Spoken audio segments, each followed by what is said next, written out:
भगवान के। अच्छा एक बात बताओ, आप लोग बैठे हो सब बड़े आनंद के साथ, अभी यहाँ हमारे भारत की पवित्र नारी का बहुत सुंदर गुणानुवाद आप श्रवण कर रहे थे। क्या आप लोग भी तो भारत में रहती है? आप लोग भी तो भारत की नारी हो, कहीं बाहर की तो नहीं है? इसलिए हम ये पूछ लें, क्या इस कथा से पहले इतनी देवियां बैठी हैं, अपने देवता से इतना ही प्रेम करती है जितनी सावित्री करती थी? अपने पति राम से, पति देव से, पति पाल से क्या कहते हो, इनसे इतना ही प्रेम करते हो? अरे ज्यादा मत करो, कम कर लो। सुबह शाम इनके पाँव लागते हो कि नहीं लागते हो?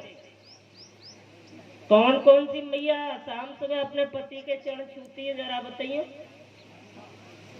ऐसे मत बताओ, हाथ उठा के बता दो। पड़ोस में देख रही हो क्या, ये कई देवियों का एक ही पति है कि बगल वाली छूती है तो मैं भी छू लूं?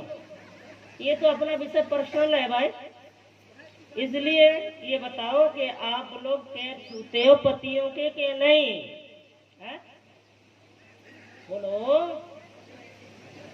है? मतलब प्रथा नहीं है इधर, ऐसा नियम नहीं है।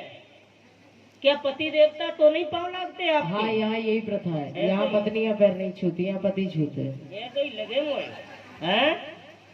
पीछे बैठे हैं वो लोग, भाई लोग, उनसे पूछो आप छूते हो नियम से क्या? नहीं है भैया? नहीं, इसमें कोई सुबह शाम नियम से पैर छूते हो कि नहीं छूते अपनी धर्मपत्नी के? हंसने की बात नहीं है इसमें। अगर इनसे नहीं बनता तो तुम कर लो। ये दोनों पति पत्नी का जोड़ा। अरे भाई, तराजू के दोनों पल्ले तभी तो बराबर होंगे। जब ये नहीं करती तो तुम करो, कोई तो करे। जी देखो, हमारे गोदन भैया तैयार बैठे हैं। पहले तो उनको अगर पत्नी नहीं मिल रही तो वो किराए पे लाएंगे, उनका यही है। और दूसरा, अगर उसने पैर नहीं छुए तो वो छुएंगे रोज सुबह शाम। ऐसा ही है गोदन भैया। इसमें कोई हानि नहीं है, कोई नुकसान नहीं है? जो काम हमसे नहीं बनता अगर ये कर लेंगे तो क्या आफत है? अगर ये गलत है, अच्छा गलत है तो फिर राजी हो जाओ अपने काम के लिए। अब तो कथा हो रही है, अब तक जानकारी नहीं होगी, हो सकता है कि शर्म लगती होगी। अपने धार्मिक कार्य करने के लिए उन पवित्र नारियों ने, सतियों ने ऐसे ऐसी कथाएं छोड़ दी हमारे जीवन के लिए कि हम उन पे चलते हैं, हमारा जीवन सुगंधित बन जाता है। इसीलिए हम यही कहेंगे कि अब तक तुमने ये लाभ, ये अधिकार छोड़ दिया है, ये बहुत बड़ा दुर्भाग्य रहा है तुम्हारा। तुम लाख कुछ भी कर लो, शौक करो, श्रृंगार करो, कथाएं सुनो, गंगा यमुना तीर्थ जाओ, जब तक पति देवता है और पति देव को सम्मान नहीं करोगे, ये भगवान होता है नारी जाति के लिए, ये जिंदा भगवान है, ये पत्थर वाला भगवान नहीं है। ये एक हाथ से गिलास दोगी पानी का, दूसरे हाथ से तुम्हें दुआ मिलेगी। एक हाथ से तुम बात करोगी, दूसरे तरफ से आवाज मिलेगी। ये तुम्हारा व्यवस्थापक है जीवन का, शरीर का। इसीलिए अगर तालमेल नहीं बैठता है तो भोले बाबा से प्रार्थना करो, और बैठता है तो कथा सुन रहे हो, कथा में से कुछ मत ले जाना, केवल यही ले जाना कि भोले बाबा तुम्हें सद्बुद्धि प्रदान करें और नित्य निरंतर अपने घर में, अपने परिवार में, अपने रिश्तों में पहले खुशी बनाओ। ये शारीरिक रिश्ते हैं, सामाजिक रिश्ते हैं, इनमें प्रेम प्रकट कर लो। और अंतर आत्मा का जो चिंतन है वो ये गोविंद की कथा है। जब कथा से मार्ग मिलेगा तभी तो इन्हें समझ पाओगे, इसलिए तो समझाया जा रहा है। और फिर अपने आप गति प्राप्त हो जाती है, शांति हो जाती है। तुम जो करोगे उसका फल मिलेगा, सामने वाला क्या कर रहा है इस बात को छोड़ दीजिए। इसलिए आज के बाद मुझे लगता है हम प्रेस नहीं डालते, अभियान नहीं चलाते इस चीज का। तुम्हें बात छुए, तुम्हारे दिल को बात लगे कि इसमें कोई मेरा भला है, तो इसे काम को शुरू कर देना, ठीक है? इसमें शर्म की बात नहीं। जहाँ शर्म की बात है वहां तो सज के जाते हो, जहाँ शर्म की बात नहीं है वहां तो मुंह समेट के बैठते हो। पति से प्रेम बनाना है, बहुत प्रेम बढ़ाना है। आज केवल पतियों की चर्चा करेंगे, कल पत्नियों की करेंगे, फिर मैया बाप की करेंगे, फिर बच्चों की करेंगे। अगर तुम्हें अपने पति को वास्तव में ही खुश रखना है तो सबसे पहले उनकी इच्छा जानने का प्रयास करो। जैसे मैया जानकी ने यानी सरयू के नदी को पार किया बन जाने के लिए, तो उनके पास कुछ भी नहीं था। अब केवट को क्या दे, वो तो फकीर होके आए थे वनवास के लिए, उनकी जेब में कुछ भी नहीं था। मानव लीला कर रही मेरे प्रभु हमें आपको सिखाने के लिए। तब उन्होंने अपने पति के चेहरा को देखा, वो प्रभु को सोच रहे हैं, चिंतित हैं, दुविधा में। पत्नी का धर्म बनता है पति को पूछने का, समझाने का। राजा हरिश्चंद्र विके काशी में कथा सुन चुके हो, तो तारा ने उन्हें किनारे से लगाया था, उनकी पत्नी ने। ये उनका धर्म है तुम्हारा। दुनिया को तुम संभाल लो, तुम्हारी कोई विशेषता नहीं है, लेकिन पति को संभाल लिया तो तुम धन्य हो जाओगे। क्या? और पति का भी ये कर्म है कि पत्नी के जीवन के मार्ग की सुगंधी की रक्षा करे। अगर वह भक्षक बन जाए तो वो सम्मान की योग्य नहीं है, फिर वहां समझाने की जरूरत है, क्योंकि वो रक्षक है, भक्षक नहीं बनना है। इसलिए उनकी हर समस्या का, हर पैसे से पत्नी की समस्या का सॉल्व नहीं होता है, ज्यादातर भावना से होता है, प्रेम से होता है, समय से होता है। इसीलिए कथाओं से हमें पात्रता ग्रहण करनी है, हमें उन महान पुरुषों को प्रणाम करना है जो हमारे पूर्वज थे। भारत की नारी के अंदर बहुत बड़ी शक्ति है। इतना ही नहीं, कई एक कथाएं हम आपके बीच में रखेंगे, तो आज के बाद कुछ तो सीख लेना। और तुम 2 शिफ्ट में कथा चलती है, मुझे लगता है दोनों शिफ्ट मिला करके 8 घंटे हो जाते हैं। 8 घंटे बोलने से पता लगता होगा कि मशीन पर कितना जोर पड़ता है। और तुमने भी कुछ सीखा नहीं, तो क्या वही हाल हो गया। एक जगह हम कथा करने गए, कथा प्रांगण में बड़ी भारी भीड़ होती थी। एक मैया आती बड़ी श्रद्धा से, गद्दी पर प्रसाद दिए, जैसे हमारी मीरा जी रोज आती है बड़ी श्रद्धा से, पुष्प चुन चुन के बिचारी लाती है और भगवान को हाथ मिलाती है। भगवान इनके जीवन में खुशियां भर दे, फूलों की तरह, फूलों की तरह फलो फूलो, फूलों की तरह फलो फूलो, फूलों ही में रहना तुम, आजीवन जन्म सुखी रहकर प्रभु ही में भूले रहना तुम। ये सब के लिए आशीर्वाद है भगवान की तरफ से। देखिए मैया बड़ी भाव से कथा सुनती और दूर बैठ करके और रोने लगती, रोती रहती। 3-4 दिन हो गए, मैंने कहा मैया काय को रोवे तू इतनी, ऐसी कौन सी वजह है, कहाँ परेशानी है। जब मैया ने उससे पूछा मैया तेरे रोने का कारण क्या है, तो मैया ने कहा पूरा जीवन हो गया मुझे अपने बुढ़े के साथ में, अपने पति देव के साथ में बहुत प्रयास किए हैं, कहीं कथा हो, सत्संग हो, भजन हो, गुरु हो, संत हो, वो नहीं जाता है, वो कभी भी ना जावे। कोई बात नहीं है, उसके बदले हम कर लेते हैं, लेकिन भजन नहीं लगता पति और पत्नी का, बाकी सब कुछ लगता है, आधा लगता है, पूरा नहीं लगता। इसलिए हम बड़े दुखी रहते हैं। कोई ऐसा नहीं आया आज तक जो हमारे पति पर कृपा कर दे। मैंने कहा मैया कृपा तो हो जाएगी, लेकिन झूठ बोलना पड़ेगा। अगर झूठ बोल करके किसी के प्राण बच रहे हैं, किसी का धर्म बच रहा है, किसी का जीवन बच रहा है, किसी का सत्य बच रहा है, तो कोई आपत्ति नहीं है, बोल लेना चाहिए। अब भैया हाँ तो कर दिया भगवान के लिए। मैया को कहा शाम को आना मेरे रूम में, तुम्हें 2 मिनट बात समझाएंगे, यहाँ नहीं समझा सकते। मैया आई, आप बड़ी दिमाग में, क्योंकि गोविंद के बोले बाबा के विश्वास पर भागते रहते, जो भी आता है मुझे नहीं मालूम क्या निकलता है। इसीलिए तो वक्ता, कथा वक्ता, कथा कहने वाला वक्ता कुत्ते के समान होता है कि भौंकता रहता है, भौंकता रहता है, भौंकता रहता है। कोई गाली देता है, कोई बुराई करता है, कोई कुछ करता है, लेकिन उसे इससे मतलब नहीं, वो तो भौंक रहा है। तुम्हें जो भी अच्छा लगे वो ग्रहण कर लीजिए, लेकिन तुम कई गुना बड़े हो श्रोता, क्यों?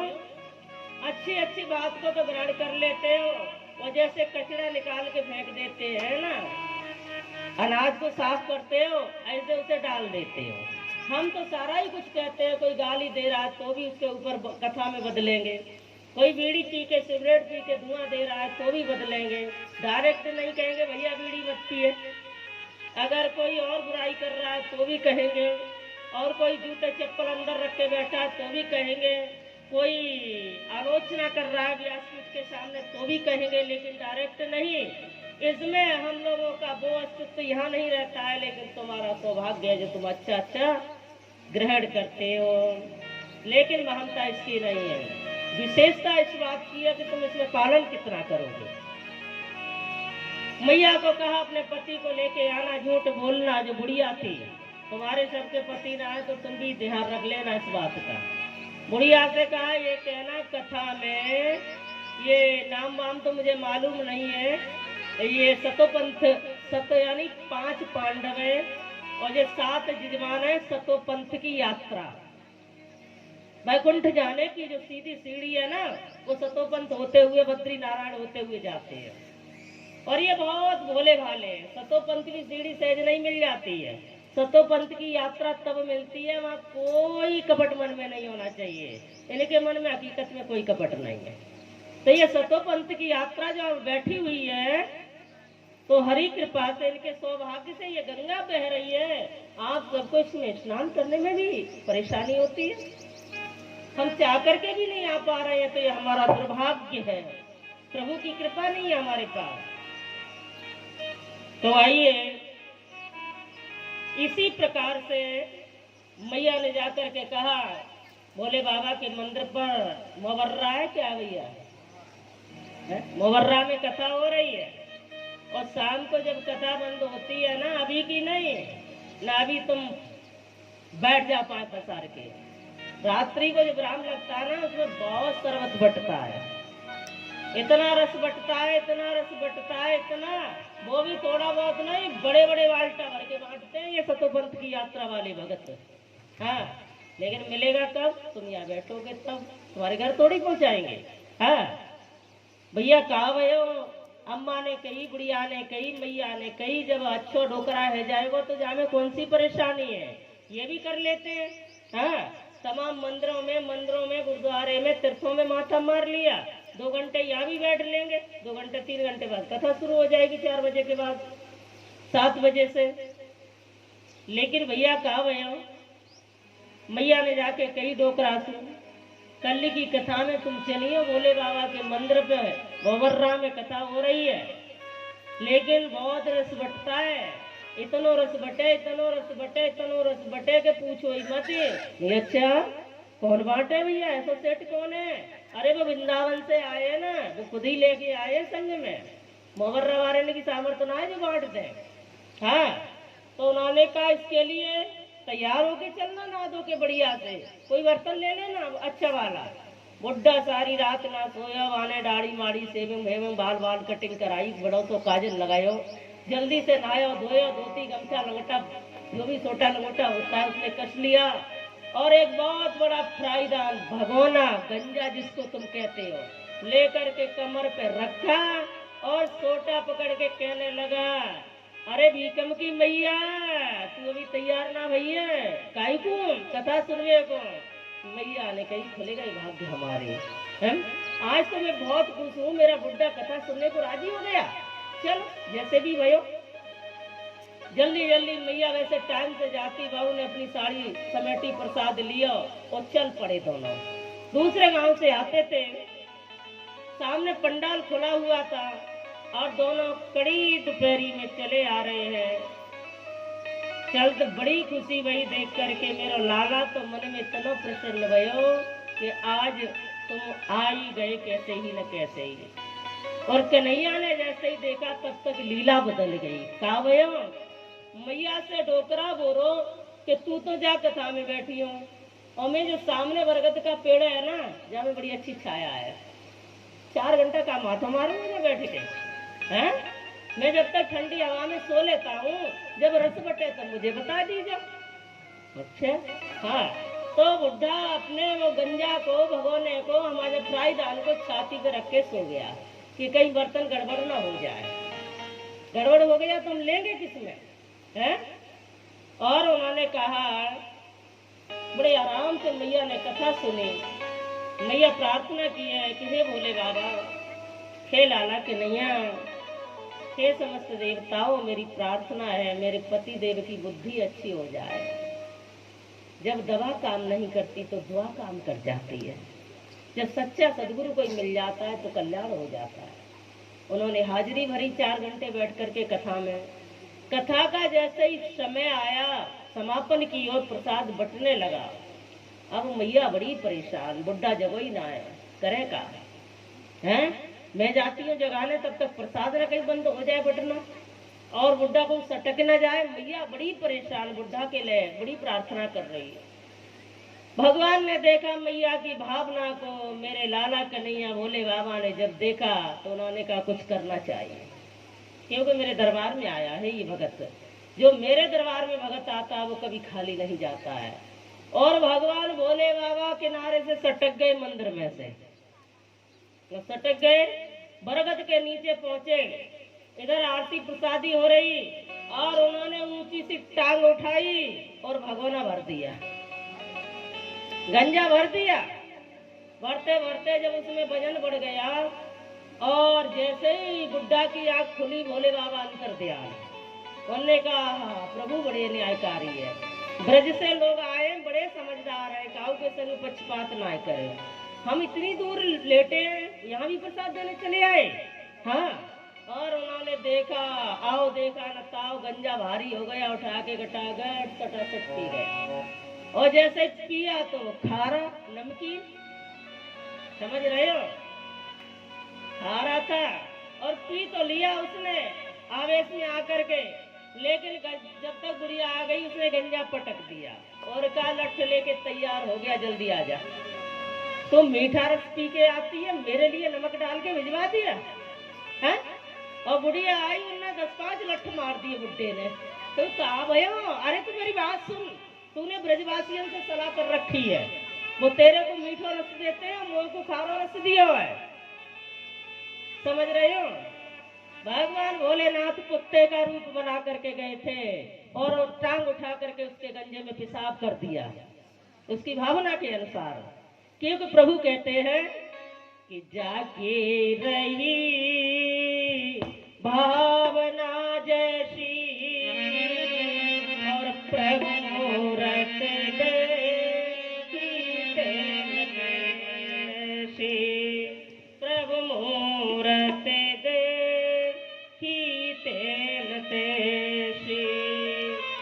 भावना के अनुसार प्रसाद मिलता है। यहाँ बैठ करके उसके मन में लालसा तो थी नहीं, लालच दे के मैया ने समझाया और फिर अभागा कथा में नहीं आयो, पेड़ के नीचे ही पड़ के सोए गया। तो भगवान ने कही ठीक है, इसके बदले तुझे प्रसाद नहीं पहुंचाऊंगा। लेकिन प्रसाद का रूप बदल दिया, गया तो सही, कुत्ते का रूप धारण करके भोले बाबा गए और मायावी स्वरूप धारण करके टांग उठा के पेशाब गंजे में कर दिया और उसने पी लिया। तो मेरे कहने का तात्पर्य ये रहा कि वो घट घटवासी अंतर्यामी हर जगह व्यापक है।